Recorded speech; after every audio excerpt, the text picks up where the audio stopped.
মার খাচ্ছে, কার কলার ধরে পুলিশ টানছে, কার ভিডিও লোকে দেখছে, কাকে লোকে দৌড়ে নিয়ে যাচ্ছে। হ্যাঁ হ্যাঁ, শুধু মাঝখান থেকে হ্যাঁ বলে দিলে শুধু মোটামুটি। হ্যাঁ,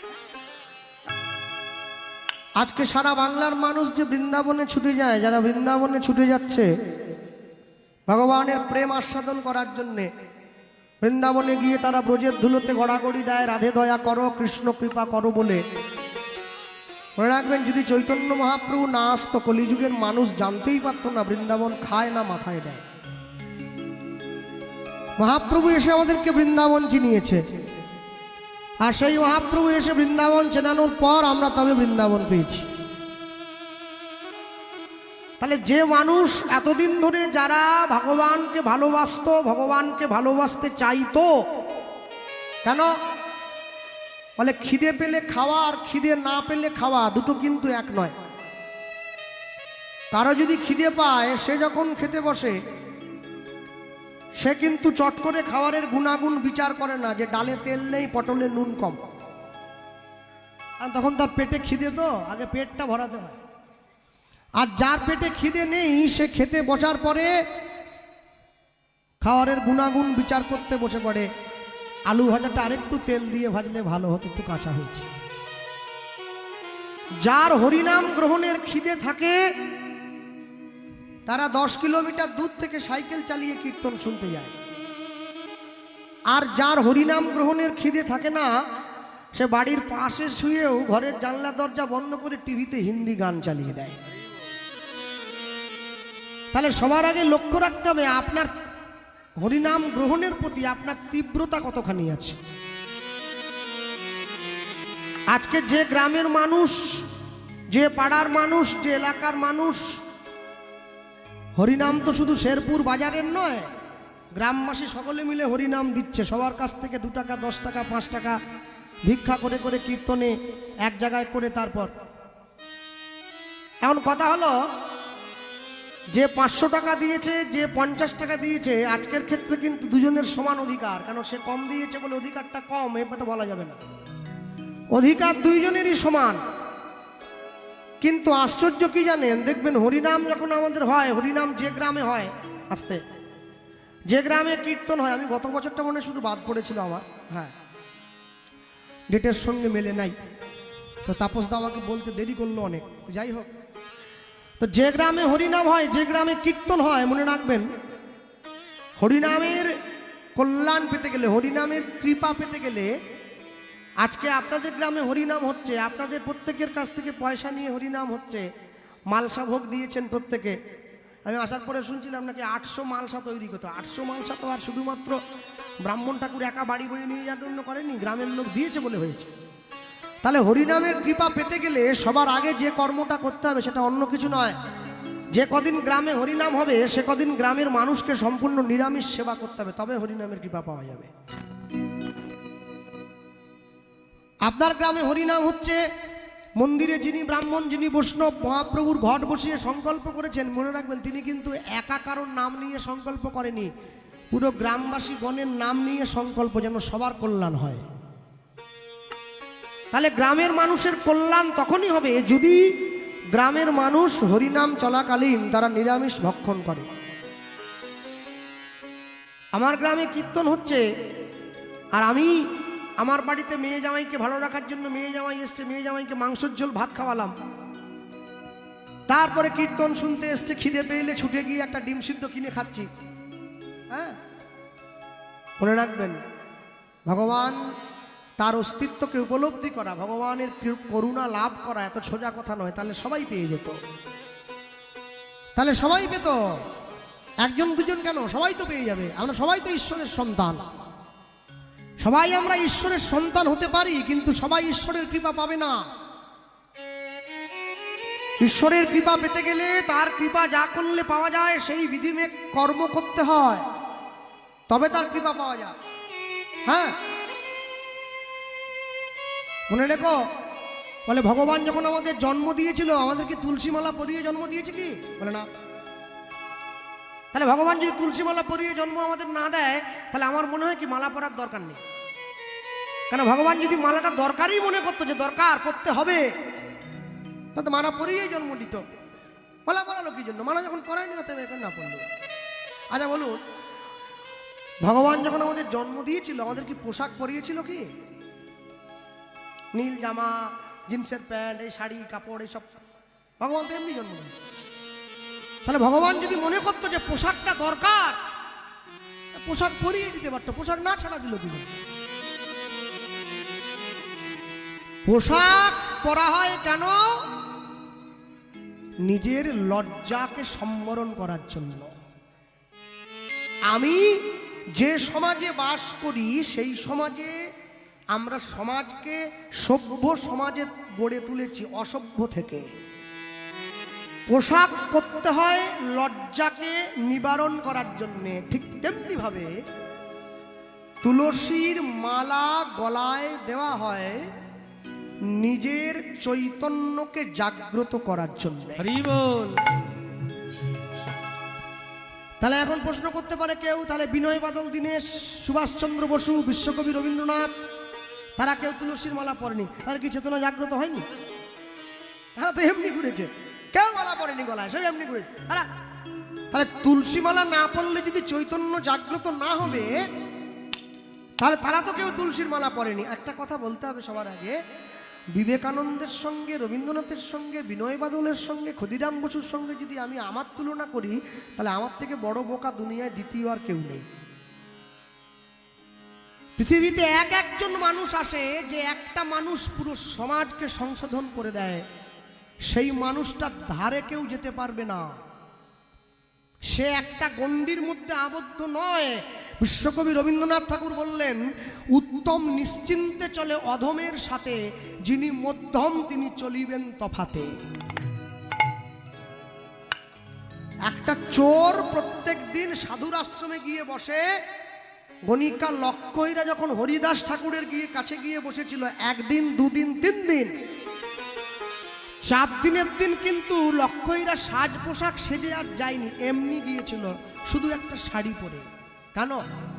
নববিধা ভক্তির প্রথমেই আছে শ্রবণং, কীর্তন শ্রবণ করো, তারপরে আছে কীর্তনম। তারপরে 5 দিনের দিন হরিদাস ঠাকুরের কাছে গিয়ে লক্ষহীরা হরিদাস ঠাকুরের চরণে লুটিয়ে পড়েছে, বাবাজি জগতে বহু মানুষ দেখেছি, তোমার মতো মানুষ দেখি নাই। তাহলে হরিদাস ঠাকুরকে উত্তম ব্যক্তি, লক্ষহীরাকে অধম ব্যক্তি। কই লক্ষহীরার ছোঁয়া পেয়ে হরিদাস ঠাকুর তো সাধু থেকে চোর হয়ে যায়নি। উত্তম নিশ্চিন্তে চলে অধমের সাথে, যিনি মধ্যম তিনি চলিবেন তফাতে। মধ্যম কারা? সংসারী ব্যক্তি যারা, তাদেরকে রাস্তায় চলতে হবে খুব হিসেব করে। তাই বৈষ্ণব মহাজন লিখছেন, তুমি যদি মহতের কৃপা পেতে পারো, তোমার জীবনের কর্ম তুমি হাসিল করতে পারবে। মহতের কৃপা কি? তাকিয়ে দেখো, রূপ রঘুনাথ পদে হইবে আকুতি, রূপ রঘুনাথ পদে হইবে আকুতি, রূপ রঘুনাথ পদে হইবে আকুতি, রূপ রঘুনাথ পদে হইবে আকুতি। কবে হাম হেরব সেই যুগল প্রীতি, কবে হাম হেরব সেই যুগল প্রীতি। রূপ রঘুনাথ পদে রঘু মরয়াস, রূপ রঘুনাথ পদে রঘু মরয়াস, রূপ রঘুনাথ পদে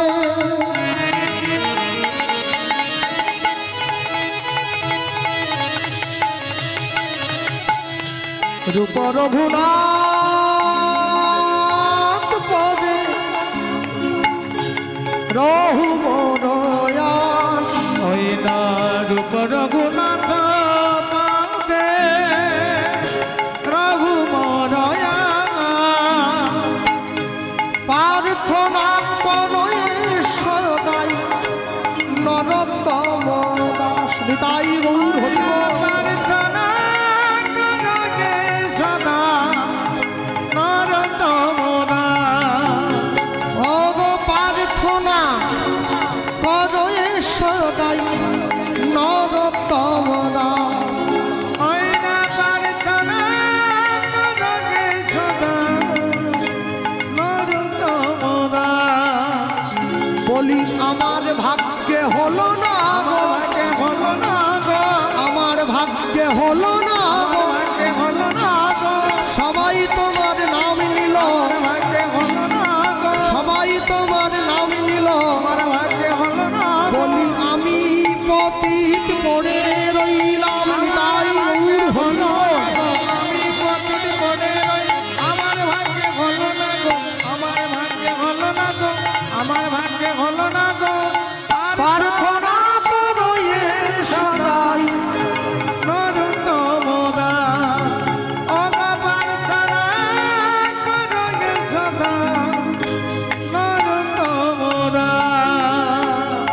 রূপ রঘুনাথ পদে রঘু মরয়াস, রঘুমরয়া প্রার্থনা করো এ সদাই নরোত্তম দাস। অগপ্রার্থনা করো যশোদা, নরোত্তম দাস। বেশ, একবারে ঘড়ির দিকে তাকিয়ে গাইতে হবে, সামনে ঘড়ি দিয়ে দিয়েছে। হ্যাঁ, আমার পরে কে গাইবে তাকে আবার জেঠু বললে রেগে যায়। এই, আমি বয়স হয়েছে নাকি? ওটা কাকা বলবি, কাকা বলবি। হ্যাঁ, কৃষ্ণ কাকু গাইবে, কৃষ্ণ পাল, মানে আমার নামের আগের থেকে একটা গোপাল লাগালো। এইটাই যাক। আরেকটা তফাৎ আছে, কি বলুন তো, তার হাফ বয়স আমার, হাফও কেন, হাফের কম। তো যাক, তাই বলতে গিয়ে বলবো সবার আগে, চলুন গৌরচন্দ্রিকা ছোট্ট করে সমাপন করলাম, লীলা মাধুর্যের মধ্যে প্রবেশ করি। আস্তে লীলা মাধুর্যের মধ্যে প্রবেশ করতে গিয়ে সবার আগে যেটা বলবো, গৌরব এসছে, লাইভ ক্যামেরা চলছে, আর অনিমেষও এসেছে। আমি সবার আগে যেটা বলবো, যারা শিক্ষিত সমাজ বসে আছেন, জ্ঞানীগুণী জন, তা আমি সবার আগে একটা জিনিস জানিয়ে দিচ্ছি, সেটা হচ্ছে কীর্তন জগতে এখন খুব একটা তোলপাড় চলছে। আপনারা সকলে জানেন, যারা কীর্তন শোনেন, একজন ব্যক্তিকে নিয়ে খুব ওটা পড়া হচ্ছে আর কি। হ্যাঁ, তো সেই ব্যক্তিটার পিছনে মানে দুজন লোক আমরা লেগে পড়েছিলাম। একজনকে আপনারা জানেন, রাধাপদ ঘোষ, একজন হচ্ছে আমি। তা আমরা দুজন লেগেছিলাম। এখন তার যারা কিছু লোক, তারা আবার হাত ধুয়ে আমাদের পিছনে লেগে পড়েছে, বুঝলেন। এমনি এমনি তো আর খেলায় জেতা যাবে না, মানে খেলে টেলে জিততে হবে আর কি। কেউ যদি মনে করে যে বিপরপক্ষের মাঠ একবারে ফাঁকা, আমি শুধু গোল দিয়ে ছুটে পালিয়ে যাবো, তাহলে হবে না। তো কদিন ধরে আমি ফেসবুক, ইউটিউবের মাধ্যমে একটা ভিডিও ঘোরাঘুরি করছে, আমার একটা ফোন কল রেকর্ডিং ইউটিউবে ভাইরাল হয়েছে। তো ওরা আবার কিরকম জানেন, ওরা মানে জলে নামবো কিন্তু গা ভেজাবো না, এরকম ব্যাপার একটা আর কি। আমার নামটা নেয় নাই, আমার ছবিটা দিয়ে দিয়েছে, বুঝলেন। নামটা নেয়নি, আমার ছবিটা দিয়েছে। বলছে কল রেকর্ডটা শুনুন, মানে মানুষকে শোনাচ্ছে কি। সেখানে আমিও শুনেছি কল রেকর্ড, বিবেকানন্দকে নিয়ে কিছু অশালীন কথা সেই রেকর্ডটার মধ্যে বাজানো হচ্ছে। আরেকটা কল রেকর্ড ঘোরাঘুরি করছে, সেটা হচ্ছে এই বিশ্বকবি রবীন্দ্রনাথ ঠাকুরকে নিয়ে নাকি কিছু অশালীন, সেখানেও নাম নেয়নি, আমার ছবিটা দিয়ে দিয়েছে, বুঝলেন। এখন কথা হচ্ছে, এই যেগুলো করছে, এই যে এই কল রেকর্ড দিয়ে দিল, সেই কল রেকর্ড দিয়ে দিল, এগুলো করে কি বিশেষ লাভ কিছু হবে বলে মনে হয়? এগুলো করে কোনো লাভ হয় না। তুমি মানুষকে দুদিন একটু ব্যতিব্যস্ত করতে পারো, তুমি তাকে একটু ঝামেলায় ফেলতে পারো, তার সম্মানহানি করতে পারো, কিন্তু মনে রাখবে, যে সম্মানহানি তোমার হয়েছে, এই সম্মানহানি আজ পর্যন্ত কারো হয় নাই। তো সেই দিকে তাকিয়ে আজকের এই লাইভ অনুষ্ঠান যারা দেখছেন, কীর্তন জগতে বিবেকানন্দ সম্বন্ধে এবং বিশ্বকবি রবীন্দ্রনাথ সম্পর্কে যে কথা আমি প্রচার করেছি, এ তাবৎ আমার আগে এত ভালো কথা কেউ প্রচার করেছে বলে আমার জানা নেই। এবং সেটা ওই নিতাই গৌর কীর্তন চ্যানেল থেকে প্রায় 5.5 থেকে 6 লক্ষ ভিউয়ার আছে। তো ওরা কোনোভাবে চাইছে একটু আমাকে দমিয়ে টমিয়ে দেওয়া, একটু ভয়টাই পাইয়ে দেবে আর কি, বুঝলেন। মাঝে মাঝে আবার ফোন করে, আমি অমুক অফিস থেকে অফিসার বলছি, আপনি বিবেকানন্দের নামে এই কথা বলেছে, হাউস আপনার কম না। এখন কথা হলো, সবার আগে মনে রাখবেন, যারা একটুখানি কথা আসতে, একটা মানুষ, আমি যদি কাউকে ফোন করি, আমি যদি আপনাদের সঙ্গে কারোর সঙ্গে ফোনে কথা বলি, তাহলে ফোন করেই কি কারণ আমি উল্টো পাল্টা বলতে আরম্ভ করে দেবো? একটা কোনো টপিক থাকবে, তো একটা সাবজেক্ট আছে, দেখবে এই বিষয়টা এখান থেকে এলো, আগে কিছু থাকবে, পরে কিছু থাকবে, সেটা কোথায়? মাঝখানে একটুখানি কথা, ওই কথা দিয়ে কিচ্ছু প্রমাণ হবে না। ওই কথাটা দিয়ে কারো সম্মানহানি করা যায় না। কদিন আগে আপনারা জানেন তো সকলে, রাধাপদ ঘোষ দুটার ছবি দেওয়া হয়েছিল ইউটিউবে। হ্যাঁ, একটা ছোট্ট মেয়েকে ধরে দাঁড়িয়ে আছে, তার নামে অপপ্রচার চালানো। কি লাভ হয়েছে? কি লাভ হয়েছে? রাধাপদ ঘোষের সম্মান নষ্ট হয়ে গেছে। সে যেই জায়গার লোক, তাকে এখনো পর্যন্ত লোক তত্ত্ব সম্রাট বলে জানে। তার পরে কীর্তন জগতে কেউ গান নিতে যায় না, সে যেভাবে আসর পরিবেশন করে যায়। কেন? এইভাবে কোনোদিন হয় না। কেন জানেন? ভালোবাসা দিয়ে জগৎ জেতা যায়, কারো পেছনে লেগে কোনোদিন জয় করা যায় না। হিংসা করে অপরের ক্ষতি চেয়ে কোনোদিন কারো ক্ষতি করা যায় না। এখন কথা হলো, যে যা ছাড়ছে ছাড়ুক, যে যা ভিডিও বানাচ্ছে বানাক, ওতে আমার বিন্দুমাত্র আগ্রহ নেই। একটা কথাই শুধু বলবো, আপনারা এই সমস্ত ফেক অসত্যের দিকে কান না দিয়ে যে যার নিজেদের লক্ষ্যে স্থির থাকুন। যার যাকে ভালো লাগে সে তাকে ডাকবে, সে তার গান শুনবে। হ্যাঁ, কদিন আগে আমি বলেছিলাম, ওই ব্যক্তি যেখানে কীর্তনে যাবে আমি যাব না, আমি গান নেব না, সেটা নিয়েও একটা ভিডিও বানিয়েছে। বলছে নাকি ভয় পেয়েছে, তাই আসর ক্যান্সেল করে দিবে। কে ভয় পাচ্ছে, কাকে ভয় পাচ্ছে, কিসে ভয় পাচ্ছে, কে ভয় পাওয়ার কথা বলছে, যে বলছে সে জানে। হ্যাঁ, কে মার খাচ্ছে, কার কলার ধরে পুলিশ টানছে, কার ভিডিও লোকে দেখছে, কাকে লোকে দৌড়ে নিয়ে যাচ্ছে। হ্যাঁ হ্যাঁ, শুধু মাঝখান থেকে হ্যাঁ বলে দিলে শুধু মোটামুটি। হ্যাঁ, আর ইউটিউব দারুণ ব্যাপার, একবার কিছু একটা হলেই একটু পয়সা পাওয়া যায় ওটা ভিডিও টিডিও করে। যাই হোক, তাই বলতে গিয়ে বলবো, আপনারা কখনো এই সব দিকে কান দেবেন না। হ্যাঁ, আর সব থেকে বড় কথা, বিচার করার দায়িত্ব, বিচারের দায়ভার সমাজের, এটা কারো উপরে বর্তায় না। সমাজ যাকে গ্রহণ করবে মনে করবে গ্রহণ করবে, সমাজ যাকে গ্রহণ করবে না মনে করবে না গ্রহণ করবে না। হ্যাঁ, কত মানুষের নামে কত বদনাম, কত ছড়াছড়ি, কত কিছু আছে, কিন্তু সে যদি প্রকৃত ঠিক জায়গায় দাঁড়িয়ে থাকে, সে কিন্তু ঠিক থাকবে। সাময়িক একটু অপমান হয় তার, কিন্তু সে ঠিক সময়ে আসল জায়গায় ফিরে আসবে। চলুন। হ্যাঁ, নিতাই গৌর প্রেমানন্দ হরি হরি। হ্যাঁ, সব থেকে দুঃখ লাগে কি জানেন? একটা জায়গায় গিয়ে বলেছিলাম, বিদ্যাসাগর যে কালে পড়াশুনো করেছিলেন, বিদ্যাসাগর আমার জেলার মানুষ, আমার বাড়ির থেকে 20-30 কিলোমিটার দূরে বাড়ি।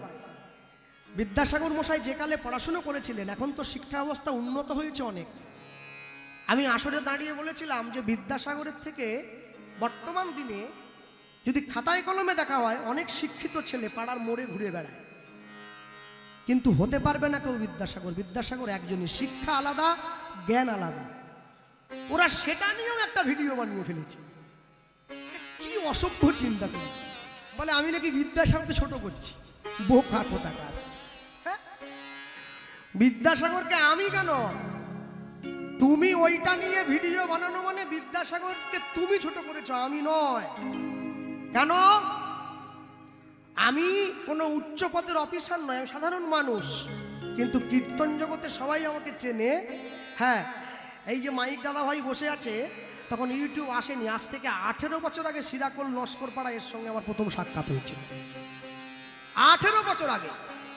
তো এর কাছে দাঁড়িয়ে কেউ যদি বলে যে গোপাল কৃষ্ণ পাল বিদ্যাসাগরে গালাগালি দিল, একে বলে ওটা বিশ্বাস করানো যাবে না, কারণ আমার সঙ্গে বসে কথা বলে। অতএব যারা কাছ থেকে আমার সঙ্গে বসে কথা বলেন, যারা জানেন, নতুন করে আমার কাউকে বোঝানোর কিছু নেই। আমি বলতে গিয়ে শুধু একটা কথাই বলবো, যার যেটা ভালো লাগবে সে সেটা গ্রহণ করবে, লীলা মাধুর্য পরিবেশন করবে। আজ বলতে গিয়ে সবার আগে যারা আমরা ভক্তি জগৎ আশ্রয় করেছি, আমরা সকলে জানি বৈষ্ণব জগতে 6 জন বৈষ্ণবকে আমরা দেখতে পাই। 6 জন বৈষ্ণবকে জয়রূপ সনাতন ভট্ট রঘুনাথ, ভট্ট রঘুনাথ, শ্রীজীব গোপাল ভট্ট দাস রঘুনাথ, দাস রঘুনাথ, এই 6 গোসাইয়ের করি চরণ বন্দন, চরণ বন্দন, যা হইতে বিঘ্ন নাশ অভীষ্ট পূরণ, অভীষ্ট পূরণ। জয়রূপ সনাতন ভট্ট রঘুনাথ, শ্রীজীব গোপাল ভট্ট দাস রঘুনাথ, এই 6 গোসাইয়ের করি চরণ বন্দন, যা হইতে বিঘ্ন নাশ অভীষ্ট পূরণ। এই যে ষড়গোস্বামীর কথা আমরা আলোচনা করলাম, এই ষড়গোস্বামী শুধু নয়, বৈষ্ণব জগতে 4 জন ব্যক্তি আছেন যাদের শিরোপা আজ পর্যন্ত কেউ নষ্ট করে দিতে পারেনি। 4 জন ব্যক্তিকে প্রথমে আসুন। নামে ঠাকুর হরিদাস। হরিদাস ঠাকুরের মতো এত নাম, হরিনাম কীর্তন জগতে আজ পর্যন্ত কেউ গাইতে পারেনি। দিবানিশি 3 লক্ষ হরিনাম করত, মাসে 33-এ 90 লক্ষ নাম গাইত যে সাধু। তারপরে আসুন প্রণামে রঘুনাথ দাস। রঘুনাথ দাসের মতো করে প্রণাম কেউ করতে পারেনি। দিবানিশি প্রত্যেক দিন বৃন্দাবনে 1000 বার মাথা ঠুকে প্রণাম করত। শেষ জীবনে কপালের মাঝখানটা গর্ত হয়ে গিয়েছিল। 3 নম্বর আচার্য শ্রী রামানন্দ। রামানন্দ রায়ের মতো করে গৌর ভক্তির আচরণ আজ পর্যন্ত কেউ প্রচার করতে পারেনি। আর 4 হরিনাম প্রচারের শ্রীপাদ নিত্যানন্দ। নিতাই চাঁদের মতো করে হরিনাম প্রচার আজ পর্যন্ত কেউ করতে পারেনি বৈষ্ণব জগতে। জগাই মাধাইয়ের কাছে মার খেয়েও পর্যন্ত হরিনাম প্রচার করেছে। তারা বলতে গিয়ে এই যে ষড়গোস্বামী, তাদের মধ্যে থেকে এক গোস্বামীর কথা আমরা আলোচনা করব। লীলা মাধুর্য পরম বৈষ্ণব শ্রীল রঘুনাথ দাস গোস্বামীর জীবনী কথা। নিতাই গৌর প্রেমানন্দে হরি বল, হরি বল। সবার আগে আমি বলতে গিয়ে বলবো আস্তে, এই হরিবাসর দীর্ঘদিনের পরিচিত এবং পুরনো হরিবাসর হুগলি জেলার আদি সপ্তগ্রাম, মানে ব্যান্ডেল বলে একটা জায়গা আছে, হাওড়ার থেকে ট্রেন যায়। এই ব্যান্ডেল থেকে 21 কিলোমিটার দূরে একটা গ্রাম পড়ে, যে গ্রামটার নাম হচ্ছে আদি সপ্তগ্রাম। এই আদি সপ্তগ্রামে 2 জন জমিদার, একজন হচ্ছে হিরণ্য দাস, আরেকজন হচ্ছে গোবর্ধন দাস। একই মায়ের পেটে 2 ভাই। 2 ভাইয়ের কাজ কি ছিল না, 2 ভাই সারা বাংলার থেকে খাজনা আদায় করে দিল্লিতে হুসেন শাহের দরবারে পাঠাতো। 2 ভাইয়ের এই কর্মে খুশি হয়ে আজ থেকে 500 বছর আগে হুসেন শাহ এই 2 ভাইকে বেতন দিতেন বছরে 9.5 লক্ষ টাকা, যেটা বর্তমান বাজারে 100 কোটি টাকার সমান। তাহলে 2 ভাইয়ের জীবনে কোনো পয়সার অভাব ছিল না, গাড়ি বাড়ি সম্পত্তির অভাব ছিল না। একটা অভাব ছিল, কিসের জানেন? এই 2 ভাইয়ের কোনো সন্তান ছিল না জমিদারিটা ভোগ করার মতো। নিত্য নিত্য গিয়ে ভগবানের কাছে জানাতো, প্রভু একটা সন্তান দাও, আমাদের মৃত্যুর পরে জমিদারিটা ভোগ করবে কে? কে জমিদার হবে? ভগবান বলে, সন্তান তুমি না চাইছো বটে, কিন্তু আমি তোমাদের সন্তান দেব না। কেন জানো? তোমাদেরকে সন্তান দেইনি বলে তোমরা আমায় ডাকছো, যদি দিয়ে দেই তাহলে আর তো ডাকবে না। মানুষ যখন সুখে থাকে ভগবানকে ডাকে না, মানুষ যখন দুঃখে থাকে তখনই ভগবানকে ডাকে।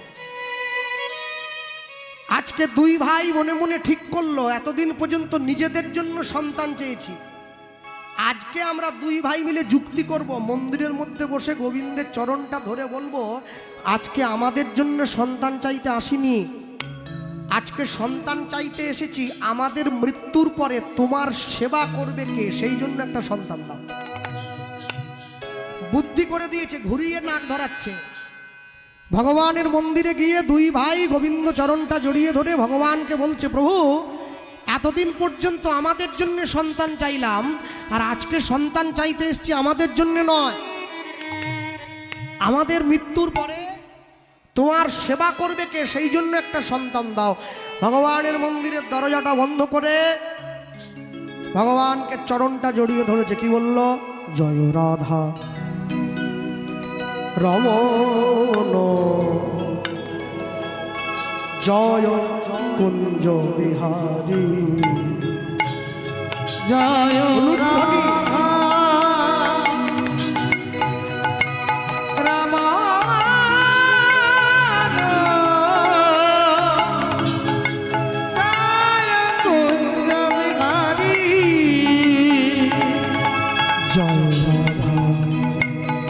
রমণ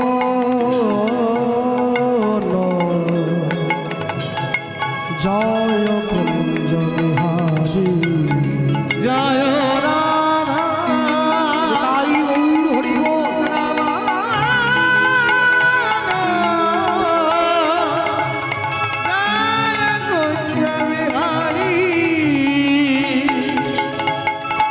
জয় যশোদা নন্দন জয় যশোদা নন্দন জয় যশোদা নন্দন জয় যশোদা নন্দন বৃন্দাবন হৃদি বিহারী। জয় রাধা তাই গৌর হরি হরি বল হরি বল।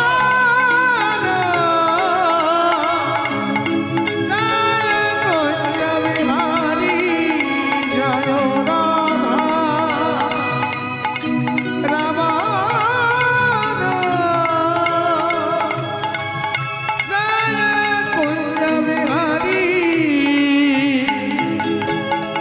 নবীন নিরদন জয় শ্যাম সুন্দর মদন মোহন বংশীধারী। নবীন নিরদন জয় শ্যাম সুন্দর মদন মোহন বংশীধারী। জয় কালীয় দমন জয় কালিয়া দমন জয় কালীয় দমন জয় কালিয়া দমন বৃন্দাবন হৃদি বিহারী। জয় রাধা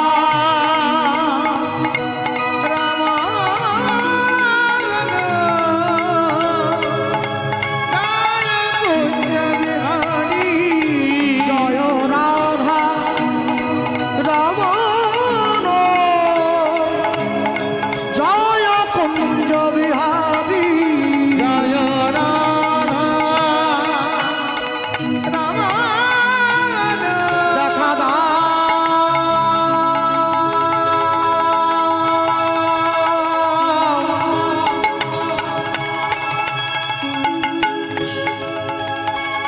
হে রাধিকা রমণ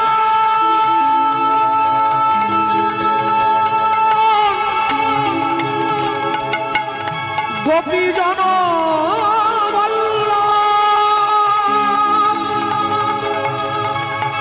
দেখা দেখা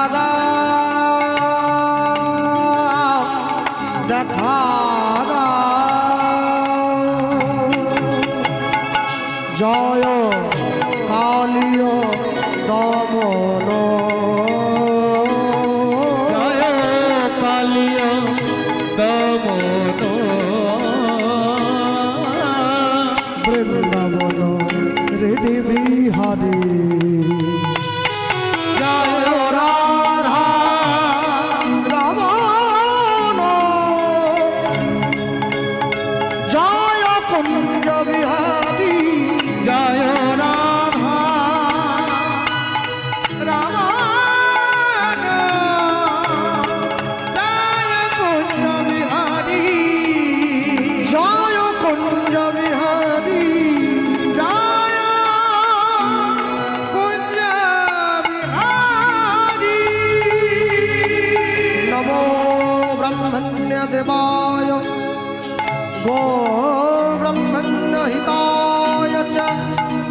জগদ্ধিতায় কৃষ্ণায় গোবিন্দায় নমো নমো।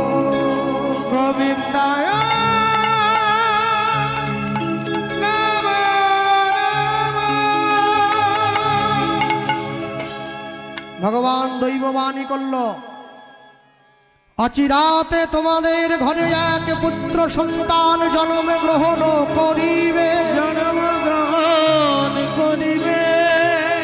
আমার ভক্তির বলে সন্তান বলবান হইবে, বলবান হইবে। এই সন্তান না রহিবে তোমাদের ঘরে, তোমাদের ঘরে জগৎ মাঝে আমার লীলা কথা প্রচার করিবে তারে তারে। জগতে আমার লীলা কথা প্রচার করিবে রে রে।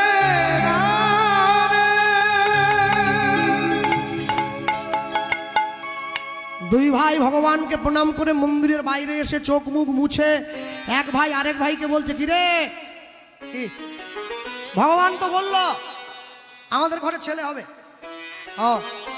পিতামাতার মৃত্যুর পরে পিণ্ড দান করে পিতামাতাকে পুত নামক নরক থেকে উদ্ধার করে বলে সন্তানকে বলা হয় পুত্র।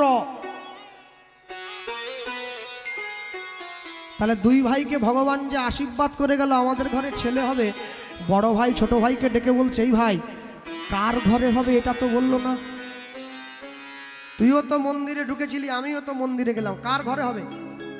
দুই ভাই বলছে, যার হোক ঘরে হবে তো, হলেই হলো।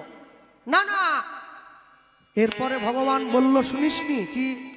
ভগবান বলল, এই ছেলেটা নাকি ঘরে থাকবে না, সাধু হয়ে যাবে। বলে হোক, তবু তো মনকে বুঝ দেব, আমাদের ঘরে একটা ছেলে হয়েছিল, সাধু হয়ে গেছে। মনে রাখবে, বাবা মায়েরা চাইলে নিজেদের বাড়ির ছেলে মেয়েদেরকে ডাক্তার, ইঞ্জিনিয়ার, উকিল, ব্যারিস্টার তৈরি করতে পারে, কিন্তু বাবা মায়েরা চাইলেই নিজেদের বাড়ির ছেলে মেয়েদেরকে ভক্ত তৈরি করতে পারবে না। ভক্ত হওয়া বড় শক্ত। পণ্ডিত রয়েছে বসে, গাছের ফল গাছে রয়েছে, বৃন্ত পড়েছে খসে। সাধু হওয়া যদি এত সোজা হতো না, তাহলে দেশে চোর কমে যেত, সাধু বেড়ে যেত। দেশে চোর বেড়ে গেছে, সাধু কমে গেছে। মনে রাখবেন, সবাই সাধু হতে পারবে না। লটারির টিকিট সবাই কাটবে, কিন্তু পাবে যে কোনো একজনা।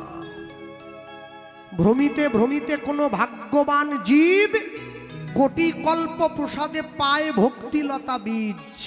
কেন পায় না? কি কারণ? বলে কেন পায় না জানো? আস্তে, এই যে মন্দিরটা দেখছেন, রাধা গোবিন্দের মন্দির, এই মন্দিরটা কারা বানিয়েছেন? আপনারা সকলে বানিয়েছেন তো, গ্রামের মানুষ? বেশ, আচ্ছা বলুন, ইট কাঠ চুন সুড়কি দিয়ে যে মন্দিরটা তৈরি করলেন আপনারা সবাই, এই মন্দিরটার দাম বেশি না ভগবান যে মন্দিরটা দিয়ে পাঠিয়েছে সেই মন্দিরটার দাম বেশি? কোনটা? হ্যাঁ মা কি বলছো? যে মন্দিরটা আপনারা গ্রামের মানুষ তৈরি করলেন সেটার দাম বেশি, না যে মন্দিরটা ভগবান দিয়ে পাঠালো সেটার দাম বেশি? বলুন। এইটা এইটা যা আছে ব্রহ্মাণ্ডে তা আছে দেহভাণ্ডে, তাই যদি হয়। আচ্ছা বলুন, যে মন্দিরটা আপনারা গ্রামের মানুষ সবাই মিলে বানালেন, সেই মন্দিরে প্রত্যেকদিন সন্ধ্যেবেলা করে কি জ্বালানো হয়? ধূপ, প্রদীপ, ধুনো, কর্পূর, ভগবানকে আরতি করা হয়। তাহলে যে মন্দির আপনারা নিজেরা পয়সা দিয়ে তৈরি করলেন, সেই মন্দিরে ধূপ জ্বালালেন, আর যে মন্দির ভগবান দিয়ে পাঠালো সেই মন্দিরে বিড়ি জ্বালালেন। ওটা যদি ইট কাঠ চুন সুড়কির মন্দির হয়, এটা দেহ মন্দির। তাহলে ইট কাঠ চুন সুড়কি দিয়ে তৈরি করা মন্দিরে ধূপ জ্বালায়, আর দেহ মন্দিরে সিগারেট জ্বালায়। অন্তর থেকে ভগবানের অস্তিত্ব যদি বিলুপ্ত হয়ে যায়, মানুষের মনুষ্যত্ব পশুত্বে পরিণত হয়। ঐশ্বরিক সত্তা বিনষ্ট হলে মনুষ্যত্ব বোধ লুপ্ত পেয়ে যাবে। মানুষ তার নিজ চেতনার বাইরে চলে যাবে। ভক্তমণ্ডলী মায়েরা, দুই ভাই মিলে যুক্তি করলো, যার ঘরেই ছেলে হোক আরেকজন যে ভাই থাকবে সেই ভাইয়ের সমস্ত সম্পত্তির অধিকার ওই ছেলেই পাবে। শুভ দিন শুভক্ষণ। বড় ভাই হিরণ্য দাসের ঘরে কোনো সন্তান হয়নি, ছোট ভাই গোবর্ধন দাসের স্ত্রীর কোল আলো করে একটা সন্তান জন্ম হয়েছিল। ছোট ভাইয়ের সন্তান হয়েছে, বড় ভাই সম্পত্তির কাগজ নিয়ে ছুটে এসেছে, ভাই আমার তো কেউ নেই, তাহলে আজ থেকে আমার যা সম্পত্তি সব তোর ছেলেকেই দিলাম। হ্যাঁ ভালো জিনিস তো, খুব ভালো, কিন্তু আমাকে একটা জিনিস দিতে হবে, যে কি তোর ছেলের শুধু নামে আর কি, তোর ছেলের বাবা হওয়ার অধিকারটা আমাকেও একটু দিতে হবে। যেমন আমি তোকে সম্পত্তি দিলাম, যেমন আমি তোকে সম্পত্তির অধিকার দিলাম, তেমন এই সন্তানের বাবা হওয়ার অধিকারটা দে। আজ থেকে এই ছেলেটার বাবার নাম হিরণ্য গোবর্ধন দাস। গ্রামের মানুষ ছুটে এসেছে, জমিদার মশাই রামচন্দ্র যেমন করে নিজের রাজ্যের প্রজাদের মঙ্গল সাধন করেছিল, আপনার ছেলে তেমনি ভাবে এই রাজ্যের মানুষের মঙ্গল করবে। ছেলেটার নাম দিন রঘুনাথ। নাম দিয়ে দেওয়া হলো। জমিদারের আশ্রয়ে থেকে বিরাট বড় লোক, ছেলের 10 বছর বয়স হয়েছে। আগেকার দিনে নিয়ম ছিল, ছেলে মেয়েরা বড় হলে গুরুদেবের আশ্রমে থেকে পড়াশুনো করাতে যেতে হতো, যে প্রথাটার নাম ছিল গুরুকুল। ইংরেজ সরকার ভারতবর্ষে এসে দেখলো, যদি গুরুকুলকে ভাঙতে না পারি, ভারতবর্ষের সংস্কারকে ভেঙে ইংরেজি শিক্ষাকে ঢোকানো যাবে না, তাই গুরুকুলটা ভেঙে দিয়ে তৈরি হলো স্কুল। গুরুকুলের পাঠ চুকে গেল। গুরুকুল যদি থাকে তবেই তো শিখবে ব্রহ্মচর্য, গারস্থ, বানপ্রস্থ, সন্ন্যাস। স্কুলে থাকলে ওগুলো শেখা যায় না। হ্যাঁ, 10 বছর বয়স থেকে 25 বছর পর্যন্ত ব্রহ্মচর্য, 25 থেকে 40 পর্যন্ত যারা সংসার করবে গার্হস্থ বা গৃহস্থ, তারপরে 40 থেকে 60 পর্যন্ত বানপ্রস্থ, স্ত্রীর সঙ্গে দূরত্ব বজায় করবে, নিজে রান্না করে সপাকে ভোজন করবে, চুল দাড়ি কাটবে না, নখ বড় রাখবে, মানুষের সঙ্গে বৃথা কথা বলে সময় নষ্ট করবে না, গোপনে ঈশ্বরের নাম ভজন করবে। 60-এর পরে সকল সংসারের মায়া কাটিয়ে জঙ্গলে চলে যাবে, সন্ন্যাস। এই যে প্রথা, এই প্রথা বিশ্ববিদ্যালয়ের মাটিতে এখন অনেক অনেক জায়গায় হয় সমাবর্তন উৎসব। রঘুনাথ দাসের গুরুদেব হুগলি জেলার চাঁদপুরে বলরাম আচার্য প্রভু। বাবা জ্যাঠা রঘুনাথ দাসকে সুন্দর করে সাজিয়ে গুরুদেবের আশ্রমে নিয়ে গিয়েছে। গুরুদেব দাঁড়িয়ে আছে, রঘুনাথ আসছে, জমিদারের ছেলে রঘুনাথ, এসো বাবা এসো। রঘুনাথ দাস পালকি থেকে নেমে গিয়ে গুরুদেবের চরণটা জড়িয়ে ধরেছে। উঠন্তি মূল পত্রে চেনা যায়, কেউ শেখায়নি রঘুনাথকে। গুরুদেবের চরণটা জড়িয়ে ধরে গুরুদেবকে বলছে, কি বলতে জানেন? জয় জয় শ্রী গুরু, গুরু আমার প্রেম কল্প তরু উলুধ্বনি তাই হরি বল। শ্রী গুরু, গুরু আমার প্রেম কল্প তরু, বড় অদ্ভুত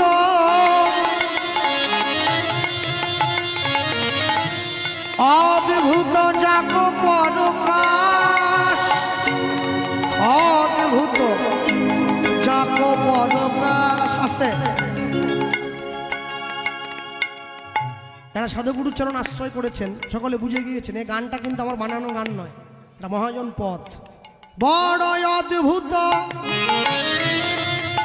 জাগ পরকাশ, বড় অদ্ভুত জাগ পরকাশ, শ্রী গুরুদেবে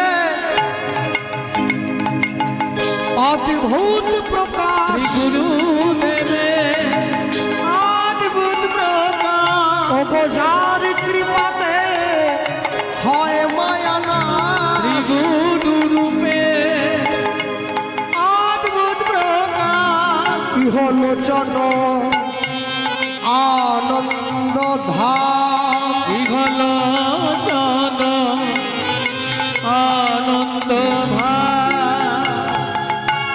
লোচন আনন্দ ধাম লোচন আনন্দ আমার হিয়া জ্ঞান অগতি মির বড় জ্ঞান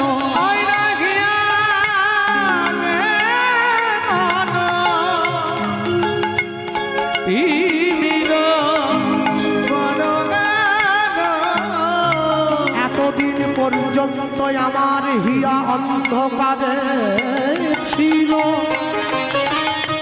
গুরুরূপী করুণাতে আমার হিয়া জ্ঞানের আলোয় উদ্ভাসিত হলো হিয়া অজ্ঞান অগতি মির বড় জ্ঞান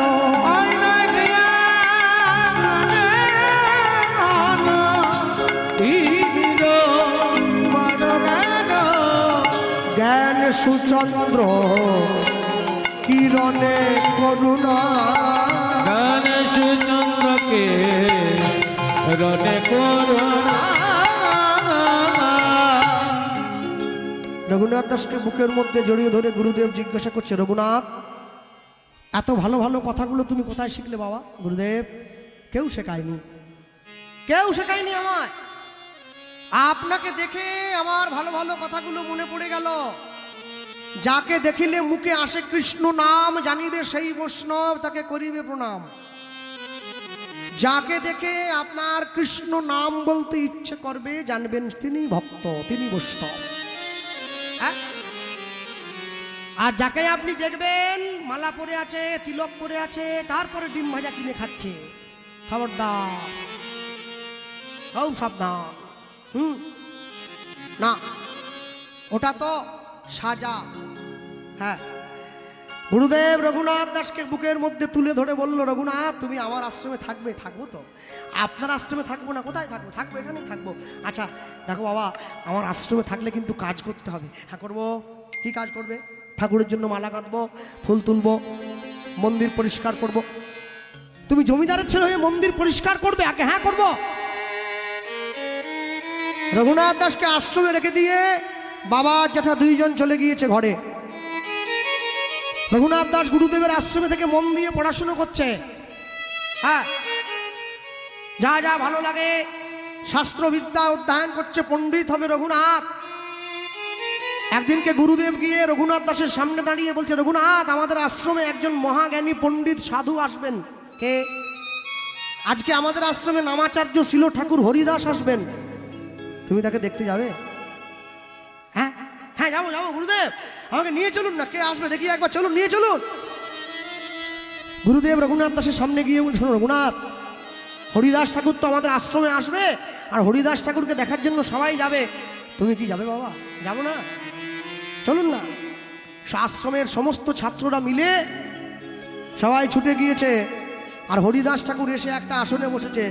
সব ছাত্ররা সামনে লাইন দিয়ে সারি সারি বসে আছে, আর রঘুনাথ দাস সবার থেকে ছোট, সবার সামনে গিয়ে বসেছে।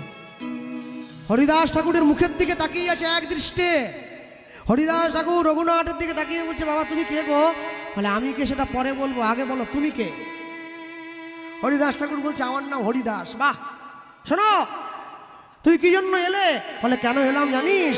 এই শোন, এতদিন পর্যন্ত সারা বিশ্বজগতের ভগবান দুই দেহ হয়ে লীলাবিলাস করেছে। লক্ষ্মীনারায়ণ, রাম সীতা, রাধা কৃষ্ণ কলিকালের মাটিতে। দুজন নয়, একজন হয়ে নেমে এলো মানুষের দরজায় প্রেম ভক্তি প্রচার করার জন্য। কি করে চিনবো? একজন হয়ে এলো, কি করে চিনবো? হরিদাস ঠাকুর বলছে, কি করে চিনবি জানিস? এই শোন, এসেছে ব্রজের বাঁকা কালো সখা, আয় তোরা দেখবি যায়, দেখবি যায় তোদের এই সোনার নদিয়া। এসেছে এসেছে ব্রজের মাতা। আস্তে একটু হাত তোলা যাবে? যায়, যায়। তালি দেওয়া যাবে?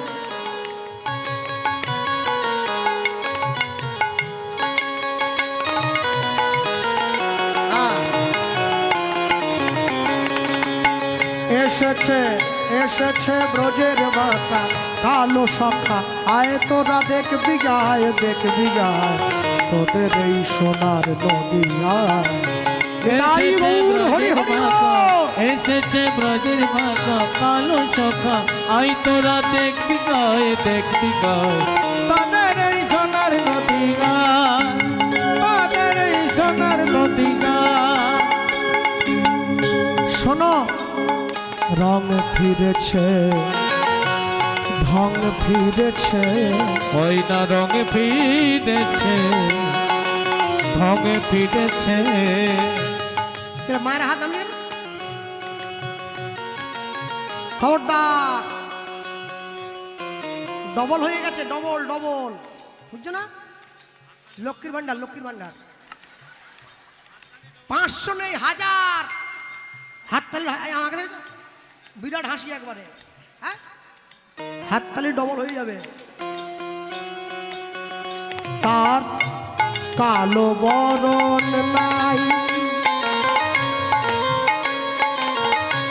রাই অঙ্গে অঙ্গ মেখে গৌর হলেন তাই। ও তার কালো তাই গৌর হরি হরি বল। ওই নারায় অঙ্গে অঙ্গ মেখে গৌর হলো তার। ও তার কালো বরণ নাই, আবার রাই অঙ্গে অঙ্গ মেখে গৌর হলেন তাই।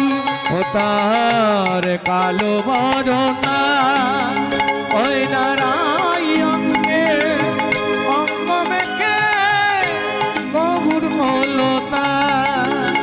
ব্রজের ধুলো খেলা, প্রেমের খেলা খেলতে এলো এ ধরায়, এ ধরায়।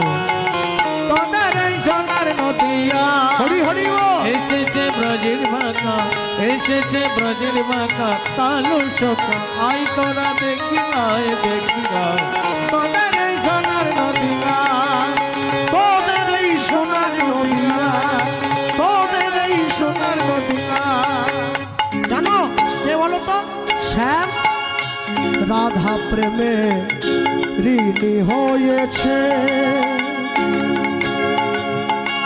ওগো হাতের বাঁশি কেড়ে শ্যামে বিদায় দিয়েছে।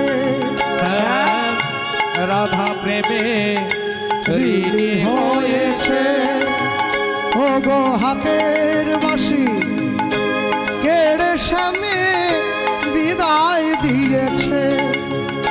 এখন বাঁশি নাই আর সাধবে কিসে, বাঁশি নাই আর সাধবে কিসে, হাত তুলে তাই গুণ গায়, গুণ গায়।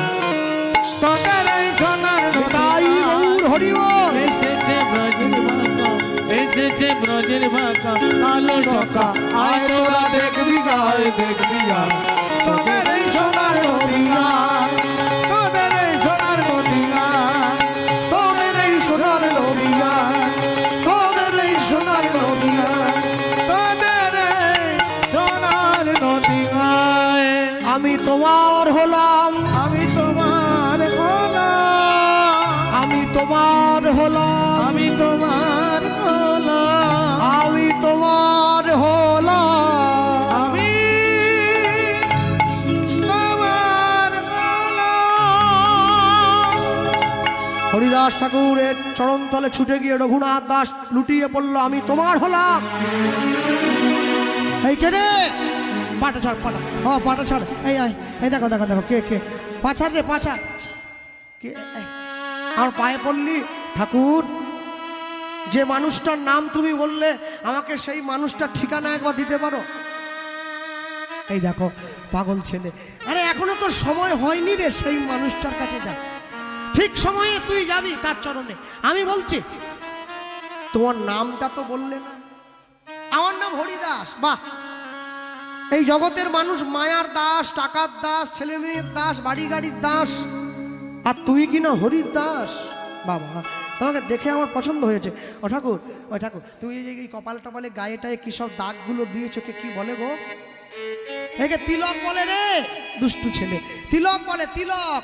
আচ্ছা, তুমি নিশ্চয়ই কোনো দল থেকে এসেছো। আসবো না, আমার দল আছে তো। আচ্ছা বেশ, যে দল থেকে তুমি এলে, তুমি আমায় বলো, তুমি যদি দেখতে এত সুন্দর হও, তোমার দলের যে আসল মালিক তাকে দেখতে কত সুন্দর। হরিদাস ঠাকুর বলে উঠছে, আমার দলের যে আসল মালিক তাকে যদি দেখিস না,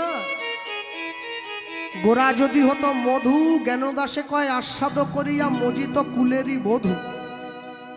তুই দেখিসনি, তবে আমি তোকে আশীর্বাদ করছি, যেদিন তোর সময় হবে তুই ঠিক গিয়ে তার চরণতলে পৌঁছে যাবি।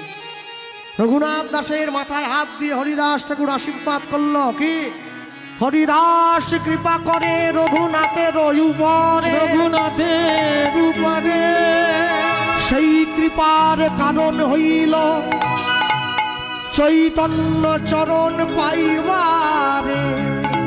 চৈতন্য চরণ পাইবারে, যার সদ গুণে গোসাই রঘুনাথ দাস, রঘুনাথ চৈতন্যে পাইল ভক্তি, ভক্তি জন্মাইল বিশ্বাস, জন্মাইল বিশ্বাস। সাধু সঙ্গ, সাধু সঙ্গ সর্বশাস্ত্রে কয়, সর্বশাস্ত্রে লবে মাত্র সাধু সঙ্গ, সাধু সঙ্গ কৃষ্ণ ভক্তি প্রেম হয়। প্রেম